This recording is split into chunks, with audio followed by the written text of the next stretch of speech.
Hello dear students, स्वागत है आपका एक नई वीडियो के साथ। आज हम पढ़ेंगे BSc BTech and GATE and NET के लिए जो सिलेबस में है डिफरेंशियल इक्वेशन, वो आज हम सीखेंगे बिना कुछ समय की देरी किए। और यदि आप इस यूट्यूब प्लेटफॉर्म पर पहली बार आए तो चैनल को सब्सक्राइब जरूर कर लेना, क्योंकि जब भी मैं नया वीडियो अपलोड करूंगा तो सबसे पहले नोटिफिकेशन आपके पास ही आएगा।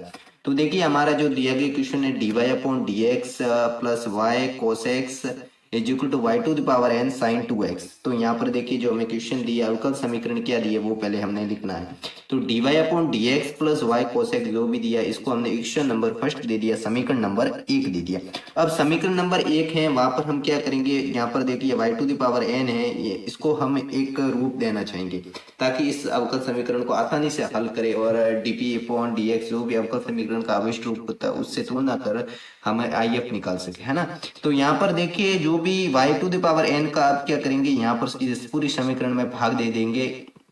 तो देखिए, y वाला पद भाग दे दिया, तो इसमें यहाँ से भाग देंगे तो y to the power n नीचे होगा, 1/y to the power n होगा, तो ऊपर आ जाएगा तो y to the power minus n d y upon d x plus cos x. और y to the power n का भाग देंगे, एक y की घात एक यहाँ होगी और n घात माइनस प्लस की ऊपर आके माइनस बन जाएगी, तो y to the power 1 minus n is equal to sine two x. इसको हमने समीकरण नंबर 2 दे दिया। अब देखिए, अब क्या करेंगे, इस अवकल समीकरण यहाँ पर y to the power 1 minus n है, इसको हमने v ले लेते हैं, t ले लेते हैं, कुछ भी आप t भी ले सकते हो, v भी ले सकते हो, x नहीं लेना क्योंकि x तो है ना, तो मतलब v t जो भी लेना चाहिए वो ले सकते हो, u ले सकते हो, तो हमने v ले लिया। यहाँ पर क्या हो जाएगा, a to the power 1 minus n का अवकलन करना है। तो देखिए, हमें पता है x to the power n का अवकलन क्या होता है, n x to the power n minus one. तो इसका हो जाएगा 1 minus n y to the power n minus one, यानी वापस इसमें से वन घटाएंगे तो वन में से वन गया तो y to the power minus n आ जाएगा। ओके, ये अवकलन आपको 11th 12th में आपने पढ़े होंगे। यहाँ पर फिर वापस y है नहीं, पर वापस इसका माना था, तो अवकलन वापस करेंगे तो d y upon d x इधर पक्ष में हो जाएगा x के सापेक्ष d v upon d x. इसको हमने समीकरण नंबर 3 दे दिया। अब आपको देखना है, जो d y to the power 1 minus n d y upon d x है, इसकी जगह हम क्या लिख सकते हैं। देखिए, y to the power 1 minus n d y upon d x ये यहाँ रखे और 1 अपॉन ये 1 माइनस एन उधर भेज दे, तो ये लिख सकते हैं। तो एन 1 माइनस एन क्या हो जाएगा, 1 अपॉन 1 माइनस एन हो जाएगा। तो इसकी जगह हम क्या लिख सकते हैं, 1 upon 1 minus n d v upon d x, जो हमने यहाँ आगे लिखा है, देखिए यहाँ पर।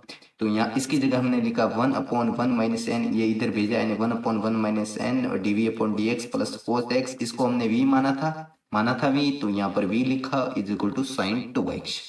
यहाँ पर देखिए, dv upon d x plus यहाँ पर 1 माइनस एन, इसका गुणा कर दिया, यानी कि इधर से गुणा किया, तो यानी कि मतलब कि इसका 1 माइनस एन से गुणा करेंगे तो ये तो कट जाएगा खुद से, इधर करेंगे 1 माइनस एन आ जाएगा और इधर करेंगे 1 minus n sine two x. क्योंकि हमें पता है कि dv अपॉन डी एक्स वाला पद है वो अकेला ही रखना है, इसके साथ कोई भी पद नहीं होना चाहिए। इसी तरह जो इसको मैं इक्वेशन नंबर 4 दे दी, समीकरण नंबर 4 दे दी। हमें पता है कि समीकरण नंबर 4 होती है वो इस रूप में आनी चाहिए जो आ रही है, d p upon d x plus p x is equal to Q रूप की है ना। देखिए, ये इस रूप की है, देखिए ये, और ये क्या हो गई, इसको क्यों मान लेते हैं, मानते हैं, है ना। तो जब हम आई फैक्टर इंटीग्रेट फैक्टर निकालते हैं, समाकलन फैक्टर वो निकालते हैं, I F is equal to क्या हो जाएगा, ई टू द पावर 1, इसका क्या करेंगे, जो p होता है इसका dx के सापेक्ष समाकलन करते हैं। तो देखिए, यहाँ पर 1 minus n cos x d x is equal to e to the power 1 minus n cos x का क्या हो जाएगा, ये तो स्थिरांक है, 1 माइनस एन बाहर आ जाएगा, कोस एक्स का समाकलन होता है साइन एक्स, है ना, साइन एक्स हो जाएगा इसका समाकलन। और देखिए, अभिष्ट हल क्या हो जाएगा, हमें पता है अभिष्ट हल निकालने के लिए जो भी ये इंटीग्रेट फैक्टर आया है समाकलन वाला, तो उसको हम क्या करेंगे, इसके साथ v के साथ गुणा करते हैं और समाकलन वापस किसका करते हैं, क्यों वाले का। ये क्यों है ना, 1 minus n sine two x, इसका इस समाकलन आई एफ के साथ गुणा करते हैं, है ना। तो ये देखिए, यहाँ पर क्यों क्यों क्या था, देखिए यहाँ पर क्यों यानी कि क्यों है ये, इसका जो भी ये आया इसके साथ गुणा करना है, तो देखिए ये इसके साथ इसका गुणा कर दिया। तो यहाँ पर हमें पता है कि साइन टू एक्स क्या होता है, 2 साइन एक्स कोस एक्स होता है। अगर साइन टू एक्स को पूरा फुले तब क्या बनता था, 2 साइन एक्स कोस एक्स। तो 2 साइन एक्स, ये 2 बार ले लेंगे तो साइन एक्स कोस एक्स हमने लिखा, ये ऐसे कैसे, ये ऐसे के ऐसे।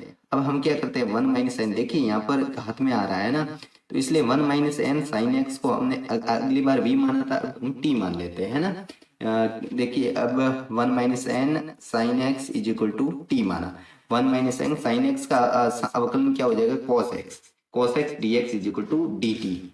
अब देखिए अब क्या होता है कि जो यहाँ पर 1 cos x dx हमें निकालना है, तो देखिए यहाँ पर 1 minus n sine x 2/1 minus n. अब देखिए यहाँ पर क्या होता है कि 1 माइनस एन साइन एक्स को हमने t माना था, तो यहाँ पर हम क्या लिखेंगे, t मानेंगे लिखेंगे, और इसको लिखेंगे e to the power t, क्योंकि 1 माइनस एन साइन एक्स क्या माना था, t माना था। और यहाँ पर cos x dx यानी cos x dx की जगह हम क्या मानेंगे, dt अपॉन 1 माइनस एन, नीचे आ जाएगा इसके cos x dx की जगह क्या लिखेंगे, dt अपॉन 1 माइनस एन, यानी कि dt यहाँ से यहाँ आ जाएगा प्लस dt यहाँ आ जाएगा, और इसको क्या मानेंगे 2/1 माइनस एन, 2 यानी कि 2 ये 1/1 माइनस एन तो बाहर आ जाएगा क्योंकि स्थिरांक है, और 2 थे ही, 2/1 minus n t e t d t. ठीक है, अब ये समाकलन करेंगे, ये पहले से नहीं लिखना है, सॉरी। देखिए अब देखिए t to the power d t वो वापस वाका यहाँ पर लिखा है 2/1 minus n t e to the power t d t. इसका क्या हो जाएगा समाकलन, e to the power t हो जाएगा माइनस टी, अब टी का अवकलन हो जाएगा 1 हो जाएगा, फिर ई टू दी पावर टी का वापस समाकलन e to the power T होगा। वापस समाकलन करेंगे, दोबारा समाकलन करेंगे, है ना। तो e to the power t d t का समाकलन वापस क्या हो जाएगा, e to the power t हो जाएगा, और यहाँ पर प्लस सी समाकलन स्थिरांक ले लिया हमने, 2/1 माइनस एन कॉमन है ना। तो यहाँ पर देखिए e to the power T भी कॉमन हो जाएगा, तो इसको भी हम बाहर ले लेंगे। देखिए अब कैसे करते हैं, y to the power 1 minus n e to the power 1 minus n sine x is equal to, ये वो हमने लिखा है, वो v वाला पद था ना उधर वाला, आर एच एच वाला, वो हमने लिखा है। ठीक है, y to the power 1 minus n v था ना, v की जगह हमने क्या माना था वो लिखा है ना, इज इक्वल टू, अब देखिए 2/1 माइनस एन 1 माइनस एन, इसकी जगह हमने लिखा sine x minus 1 e to the power t common लिया बाहर, तो e to the power t की जगह हमने क्या माना था वो हमने लिख दिया, और देखिए यहाँ पर टी की जगह क्या माना था वो लिखा, और -1 यहाँ से कॉमन लिया बस। ठीक है, y to the power n 1 minus n, अब ये क्या करेंगे उधर दो भाग दे देंगे। ठीक है, 2/1 माइनस एन यहाँ से भाग देंगे। देखिए e to the power 1 minus n sine x का भाग देना है, तो इसमें भाग देंगे, तो इसमें से तो ये कट जाएगा, तो ये केवल यही बचेगा। तो देखिए 2/1 minus n 1 minus n sine x -1, इसमें से ये बचा प्लस सी, और इसमें भाग देंगे तो ये ऊपर जाएगा, तो प्लस का क्या बन जाएगा, माइनस बन जाएगा। तो e to the power -1 minus n sine x. ठीक है, इस प्रकार ये हमारा संपूर्ण अभिष्ट हल हो गया। Thanks for watching the videos, मिलते हैं एक नए वीडियोज के साथ, तब तक के लिए धन्यवाद। ऐसे ही BSc BTech maths and physics के रिलेटेड वीडियोज के लिए चैनल को सब्सक्राइब करना ना भूलना, क्योंकि ये काम फ्री का होता है, और आपके एक चैनल सब्सक्राइब से मुझे और नए वीडियोज बनाने के लिए मोटिवेशन मिलता रहता है। तो चैनल को सब्सक्राइब जरूर कर लेना, अपने साथियों के साथ वीडियो को ज़्यादा से ज़्यादा शेयर करना।